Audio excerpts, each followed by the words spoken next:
Go on. Yeah. When I was first commissioned, I was a pilot officer, and of course you serve a certain length of time at that rank, then you're promoted to flying officer, and from flying officer to flight lieutenant.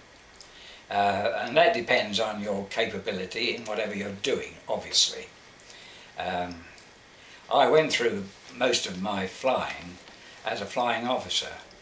I gained my Flight Louis after I'd finished my operational flying and had then gone on to instructional duties. And in fact, I was one of the few that went to Newmarket and did a course on the American equipment called LORAN, which was a long-range navigational aid, which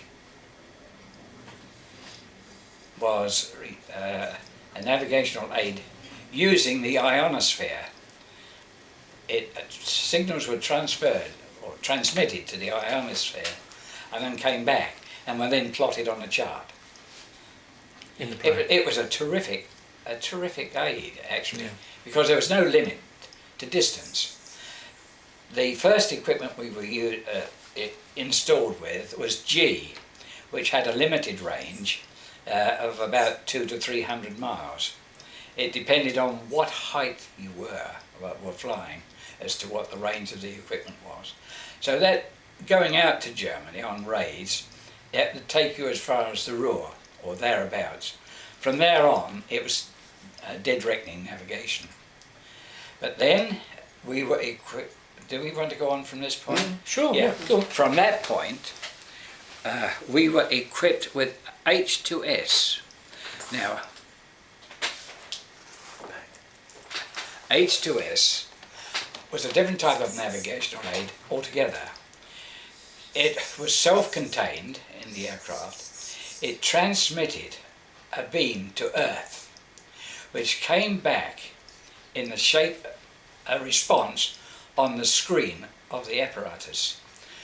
You could then, with the aid of a ring and a directional indicator on the screen, get the mileage you were from a specific point on that object on the screen. So you literally map read your way back and forth to the target. It was one of the best navigational aids I think we ever had. And of course, as the war progressed, so the equipment was improved. You could literally pick up railway lines and that sort of thing. It was amazing. Now, I want to get on to some of your other exploits, particularly after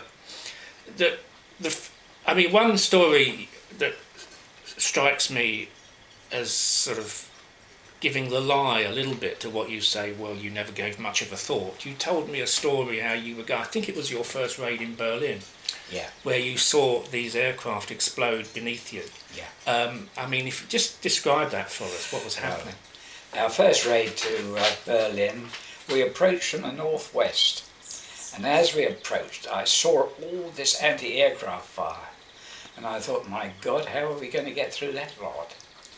But as we got into the actual area, you could smell the explosive, the smoke from these shells. And as I went into my bombing run, I looked over to our starboard side and I saw two aircraft completely enveloped in flames. I couldn't keep an eye on them, of course, because I had to concentrate on my bombing run. But as soon as I'd finished that, I looked again, but they'd completely disappeared. They'd obviously gone down in just a ball of flames. That was our first experience of Berlin. The other thing about the Berlin itself, it took anything from 25 to 35 to 40 minutes to fly over the entire city. And all that time, of course, you were targeted by their anti-aircraft guns. On one raid alone, over 100 aircraft came back with anti-aircraft damage.